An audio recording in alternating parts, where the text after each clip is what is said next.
This is Research Like a Pro, episode 88, DNA Research Logs. Welcome to Research Like a Pro, a genealogy podcast about taking your research to the next level, hosted by Nicole Dyer and Diana Elder, accredited genealogy professional.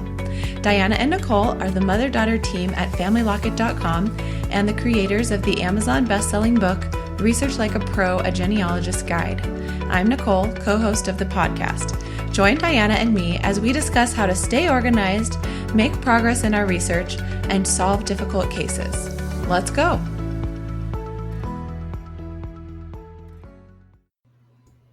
Hi, everyone, and welcome to the show. I'm Nicole Dyer, co-host of Research Like a Pro, and I'm here today with accredited genealogist Diana Elder. Hi, Diana. Hi, Nicole. I'm so excited to be here today. And we've got Robin here with us. We're going to do a little discussion on DNA research logs. So how are you doing, Robin? I'm doing great. We just got back from RootsTech and it was so exciting.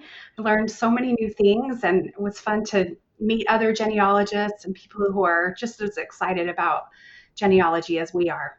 I had a great opportunity to give a presentation about healing and family history, the emotional side of DNA, talking about some of the things that happen in real life after you discover some DNA connections and what to do with it.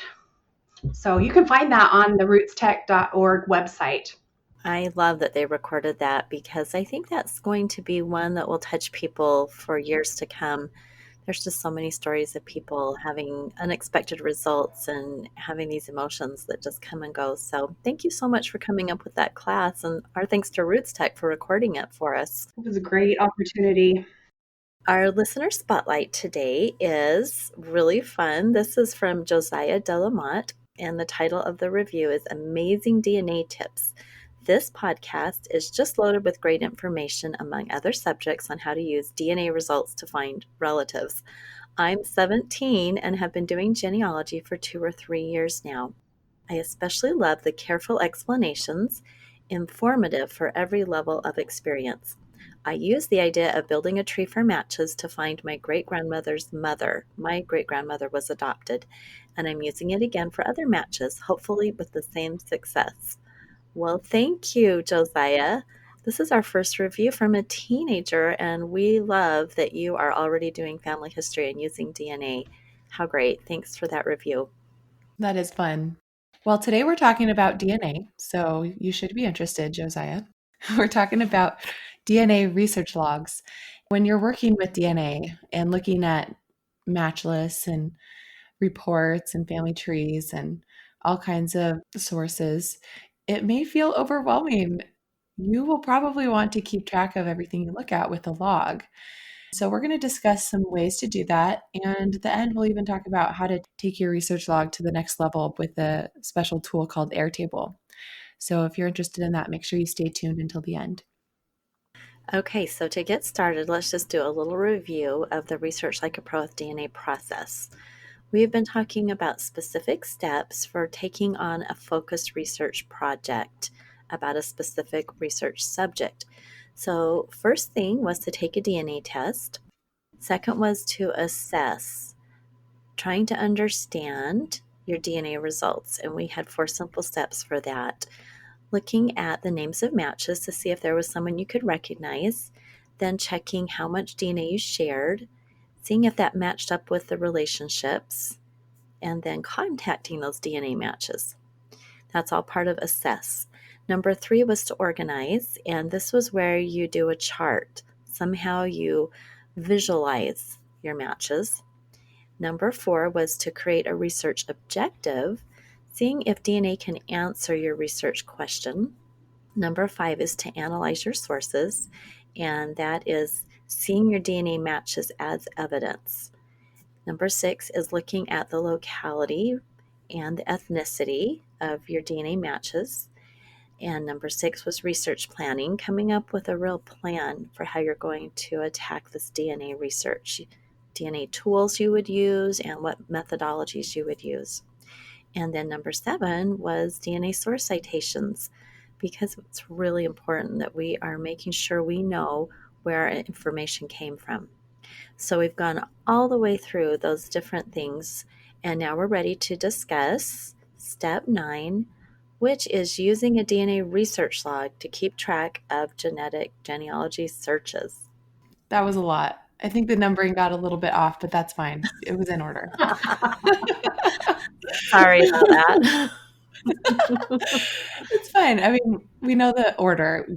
So let's just talk about what is a research log. So Robin and Diana, take us through some of the basics. Well, a traditional genealogy research log is used to track the sources searched, what you found, and you include the information that you found in those sources. You want to keep the call numbers, the repositories, the URLs for different websites, and then the actual source citation and the document numbers. And one of the things that we want to make sure we always keep in our log are the negative results. Because if we don't keep track of where we didn't find information, we'll find ourselves looking at that over and over again and repeating searches. Every time I teach a class about research logs, I ask the people in the audience if they've ever looked at the same source multiple times and the answer is still not in that source. And of course, everybody raises their hands because without a research log, we forget what we have searched. So the entries in our research log are a reminder of what we have searched for and what we found. And also, it helps us know where we left off and gives us a really good starting point for our next research session. That's really important when we're looking at DNA matches. We just look at so many pages. I just feel like when we introduce DNA sources into our research, we are adding a substantial amount of data to our pool of info. So it's really critical to keep track of what we looked at and what we concluded from looking at those different DNA matches and tools. Hopefully, logging all of these results and the searches that we're doing will help us make more connections between all of these pieces of data that we're looking at. Yeah, that's a really great point. When you first are looking at a DNA match page, you might have some negative results because it can be a challenge to find the most recent common ancestor immediately. And so, just like the negative searches in its census database, we note the negative results of viewing a DNA match page when nothing was discovered. And then maybe later there will be more information and we need to go back to that and dig a little deeper, build some trees, do some other things with that DNA match. But if you've already written down all the clues from the DNA match, like the surnames, the shared matches, and the common locations in the family tree, it's going to be really helpful because you can't keep all that information in your brain. It's just too much. And without that research log, you'll probably forget what you looked at and you won't be able to use it to correlate and form conclusions as well. That's exactly right, Robin. I think sometimes we don't realize that we can have a research log for a DNA project. We think we just have to keep it all in our brain somehow. And so that's the real beauty of a log. So let's talk about what kind of sources we're adding to a research log in a DNA project. Well, as we've discussed before, when we're talking about DNA research, DNA sources are people. Genetic genealogists don't actually examine a person's DNA, they view the reports made by the testing companies. And these reports typically include a list of DNA matches. And these matches are the key elements of a DNA research log. So think of your results on Ancestry or Family Tree DNA or 23andMe. Each one of those people that matches your DNA is a source. So you may be thinking to yourself, I have a lot of matches. Do I need to put all 100,000 of them in my log? Well, no. What we're talking about is a focused and specific research project. And so, how many research logs do we need then? Well, I like to keep a separate research log for each objective that I have. So, each research question, kind of like when I'm performing research for a client, I'll typically create a new research log for that project, for that specific question that they have. And then sometimes, if the client wants to keep researching on that same objective because we didn't find the answer yet, I'll just keep using the same log. So you might want to consider doing something like that with your logs. Maybe you're trying to find the parents of one of your ancestors, and so you start a log with that objective, and then you can continue using that until you feel like you're done. So sometimes those logs can get really long, and so I'll talk about some solutions for that at the end when I talk about Airtable. So then you wonder, well, how many DNA matches do I include in that log? You've got your focused research objective, but then you have this huge long list.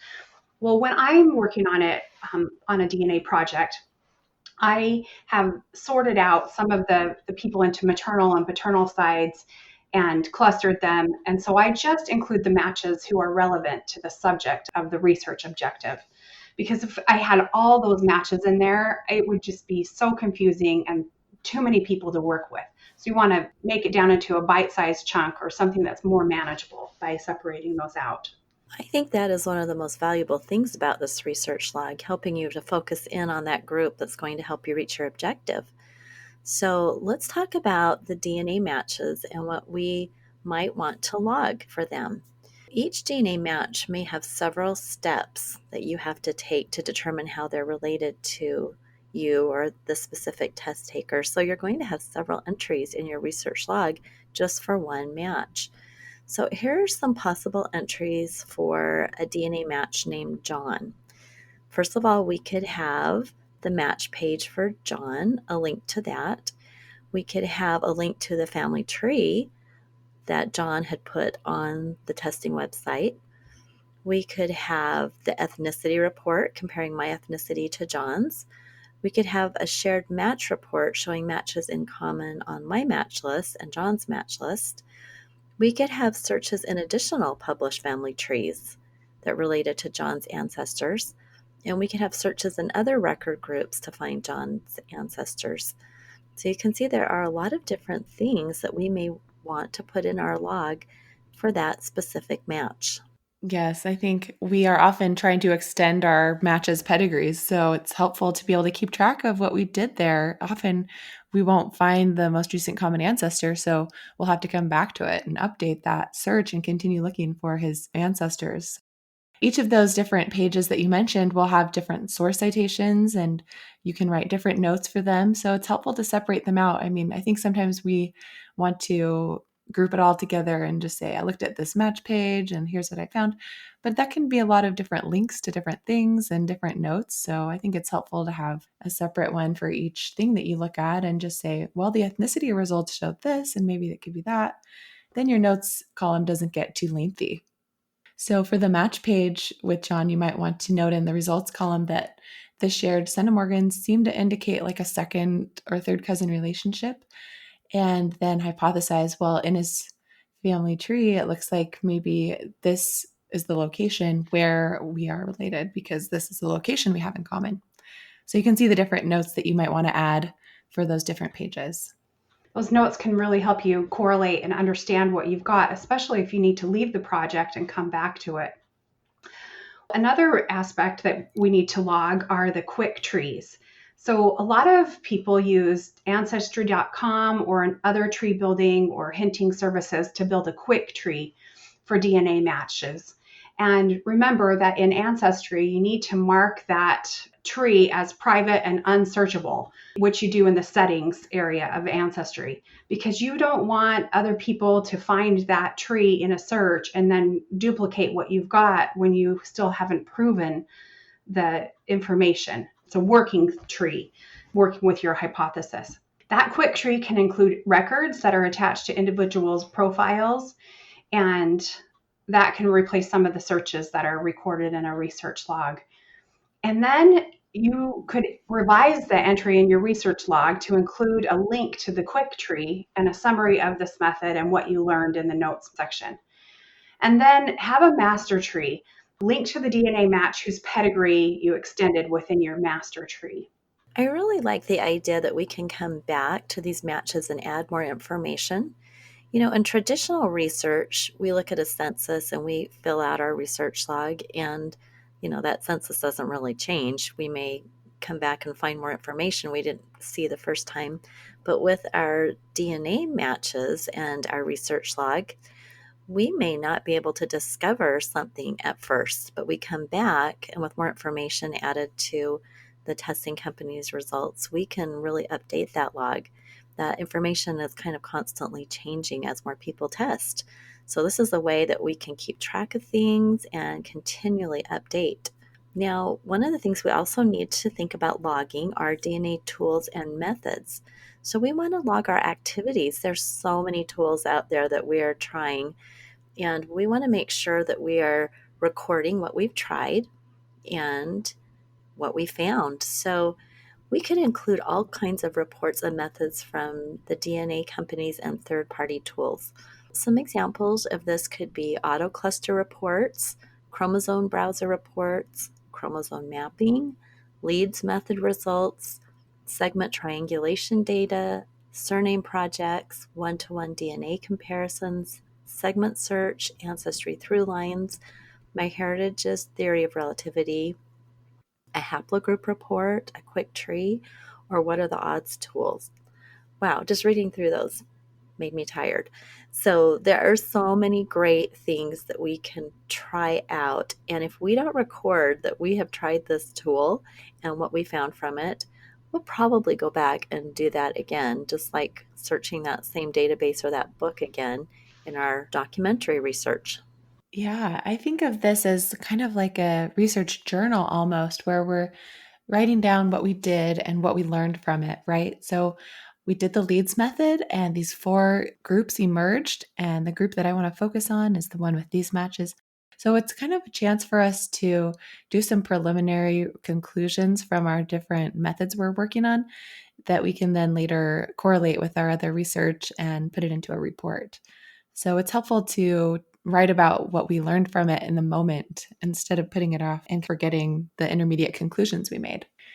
Another thing that we do often when we're doing DNA research is learning about what the results that we're seeing mean and reviewing books and informational articles that kind of help us to draw out the evidence from the reports and the match pages and things.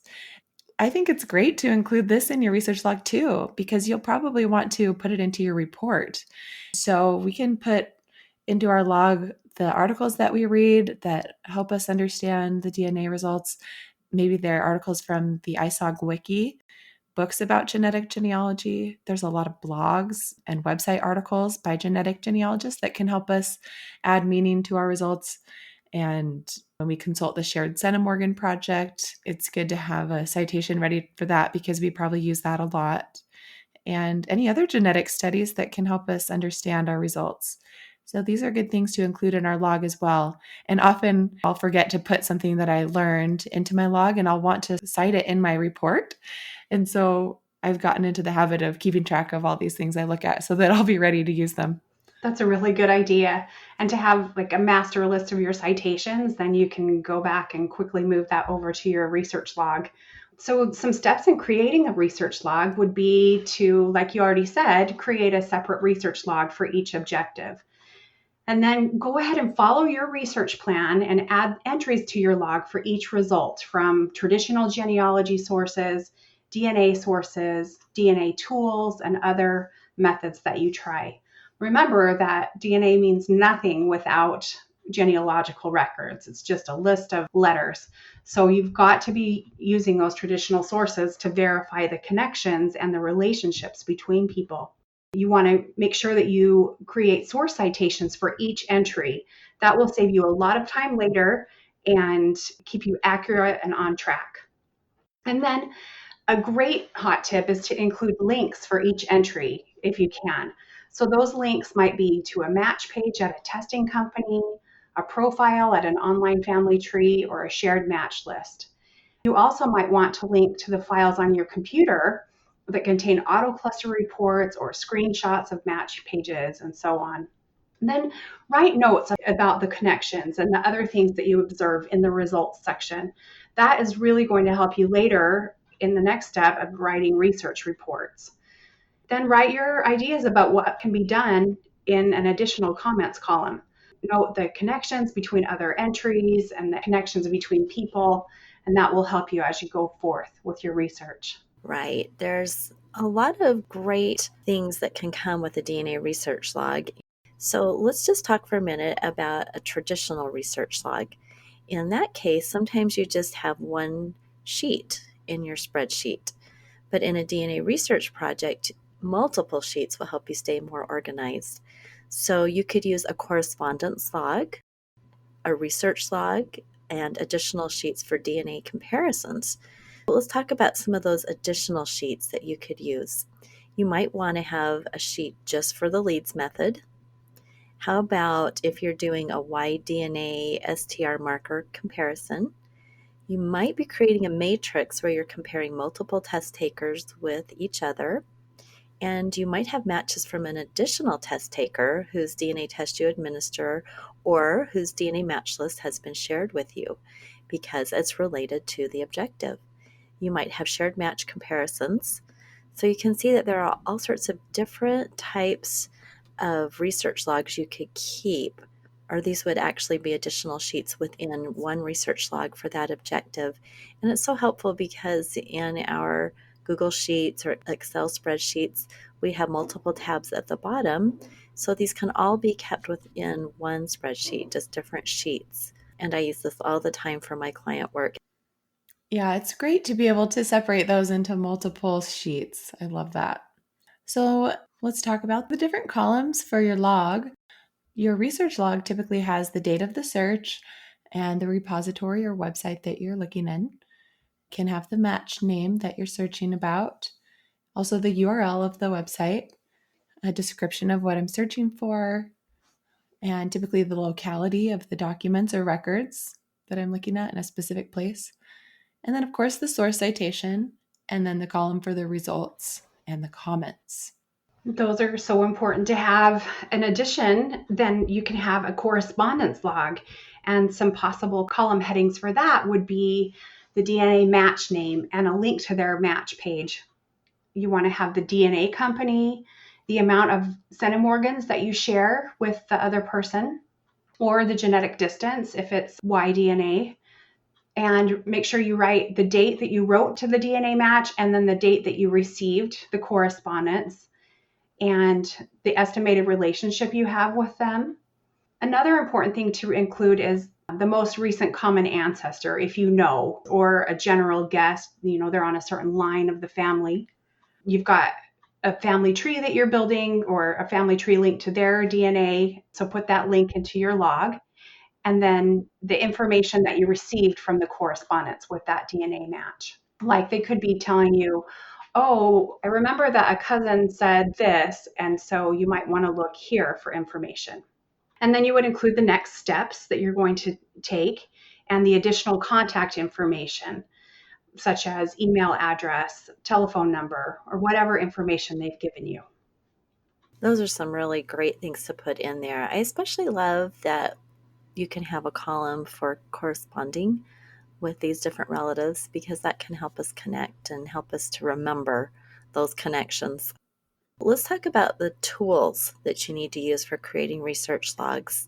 And quite honestly, you can use pencil and paper, but you're going to get lost in all of the information.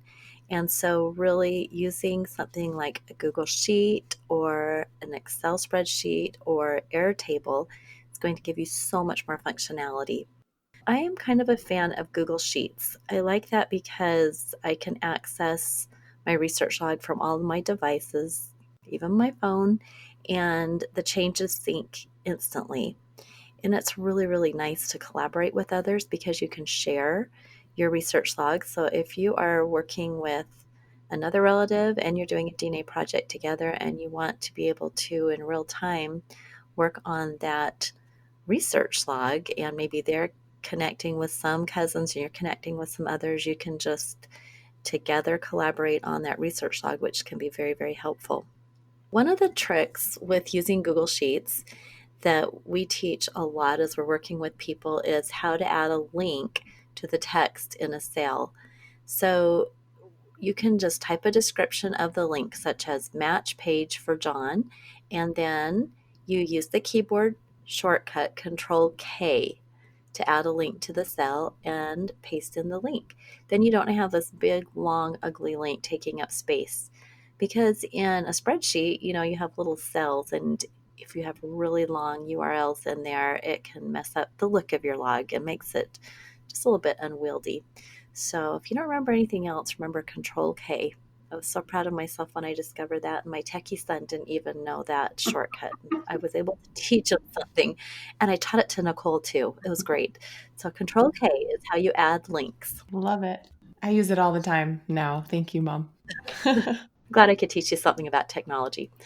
Okay, so another thing that you might want to use is Excel, especially if you have used Excel for your work or, other times in your life and you're just really used to that.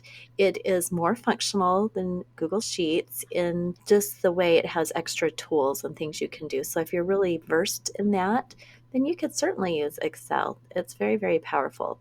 If you are not a Power Excel user, then I recommend just learning Google Sheets because it's a little bit more simple and maybe more accessible to you. When we first started doing the RLP with DNA study group and we started using our research logs and putting in our correspondence with matches, I just thought it was so useful. And it was just amazing to have a place to go record all these responses I was getting from the matches and be able to put in, I sent them a message. And when there was no response, that helped me to see I don't need to message them again yet because I already messaged them. But then sometimes I'll go back and see it's been 6 months and maybe I want to message them again because maybe they didn't get it. So it's really helpful and handy to be able to go look at that and see, oh, I haven't messaged this person. Or, oh, I already did and they responded. So I don't need to. Have you ever done that before where you contact them again and they're like, I already sent you a message? Oh, so it's good to keep track of that. Then I started adding a lot more information to my research log, and I kind of got a little frustrated that I felt like I was duplicating a lot of the data entry with, the name of the match and the centimorgans shared when I would be adding a lot of searches just relating to one match. And I kind of wanted to be able to see all of that information about the match and the centimorgans at the same time as I was doing searches and logging searches about their family tree and about that match. So I, at that time, learned about Airtable and I was using it for something else. But then I just thought, wow, this would be really helpful for creating a research log for my DNA research. If you guys want to try it, there's a little more information about using it and some screenshots in my blog post about it. So you can go look at that. I've linked to it in the show notes. So let me tell you guys about it because it's super flexible and amazing. It can really do more things than your typical spreadsheet. And that's because it's part database and part spreadsheet. So it can really link between the records in your correspondence log and your research log. And that's all that database means is that it has records that are linked together. These features really work well for a DNA research log. Like I said, I really wanted to be able to have the entries in my correspondence log link to the entries in my research log because in my Google Sheets log, I had those as two separate sheets. So I was kind of having to toggle back and forth and they weren't linked together. So I thought, well, I could just enter this centimorgan information again on the research log page, but that's just kind of duplication of my efforts.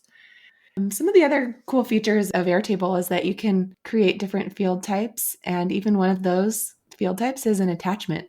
So you can have a column in your research log for adding screenshots of match pages or autocluster reports that are uploading other files. And they're uploaded directly to Airtable, which is hosted in the cloud.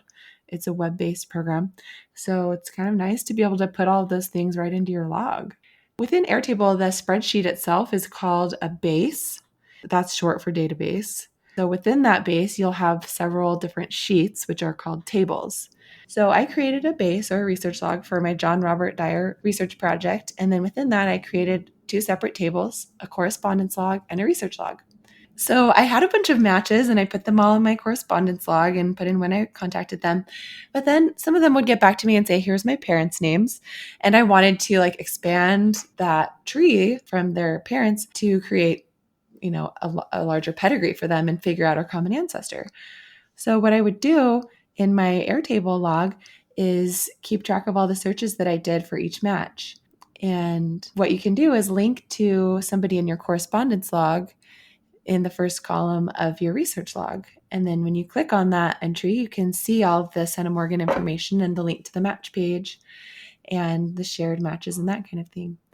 So if I ever forget who am I researching and why do I care, then I can just open that really quickly and see, oh yeah, they share this many centimorgans and I think they're related on this line. That first column in the correspondence log is the primary field. So when you link to that primary field within your research log, you just kind of start typing that name. So when I start typing the match name in my research log, it just pops up. Then I can select that name and review the match information.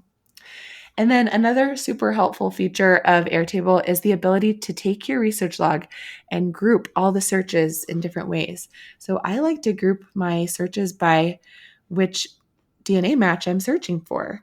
I can group all of the research I've done about John into one section. So I can see I've searched for his profile on Facebook. I've searched for him on LinkedIn. I've searched for his family tree. I found his father's side here. And so I might have several different things. And I used to not really keep track of that, but I was like, I need to keep track of looking for them on Facebook. And if I find one profile page that looks good, I can contact them on there. And it might be more fruitful than contacting them through the Ancestry messaging system. So I've been doing a lot better with keeping track of all the different searches that I do for DNA matches. And it's really helping me make progress and find more connections in my DNA research. If Airtable sounds like something you're wanting to use, I really encourage you to try it. It has really helped me a lot. I love it. Thank you for that talk about Airtable. It's really got me excited to try it. I have not personally tried it yet, but I've watched what you've been doing, and I think I just need to try it. Sometimes these tech things seem a little over your head, and you just have to dig in and do it. So how did you go about learning all of this? When I'm learning a new technology tool, I'll just kind of watch some of their tutorials, videos, and get an idea. But really, the thing that works for me the best is just playing with it and just clicking on everything to see what you can do. So I just do that. But like I mentioned, I had already been using it for my work on the SLIG event committee. And so we were using it to organize different marketing things we had done. And so I had kind of gotten a tutorial from somebody else already on it. That's a really good way to learn. So I can give you a tutorial, Mom, and we can just go through it on Zoom, and maybe we should record that for everybody else to watch. They probably would love that, because I like to have a tutorial where I can see something and then on my own screen I can try it. I have 2 monitors, so I like to be watching and then I like to be trying, and that's how I learn how to do new tech things or use new complicated programs the best. So that would be fun. Yeah, we'll have to do that. I'm looking forward to a tutorial. All right. Well, do you guys have any more comments? I just want to add that I really was impressed with Airtable. I haven't used it myself, but I was impressed with how it streamlined your work. And that was a lot of feedback that we got with the Research Like a Pro DNA class, people wanting to not have to duplicate their efforts. So Airtable seems like the perfect solution. Agreed. It's not fun to be doing extra work, especially when it is a lot of work already adding all of this new information from DNA sources. All right, everybody, tune in next week and we will discuss what to do after you've made your amazing log and found a lot of cool connections. And we'll talk all about writing up your research with DNA. All right, bye-bye, everyone. Goodbye. Thank you for listening to Research Like a Pro with Diana Elder, accredited genealogy professional, and Nicole Dyer.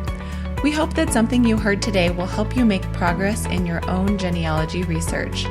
If you like what you heard, please leave us a review on iTunes or Stitcher, or visit our website, familylocket.com, to contact us.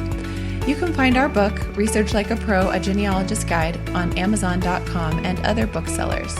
We hope you'll start now to research like a pro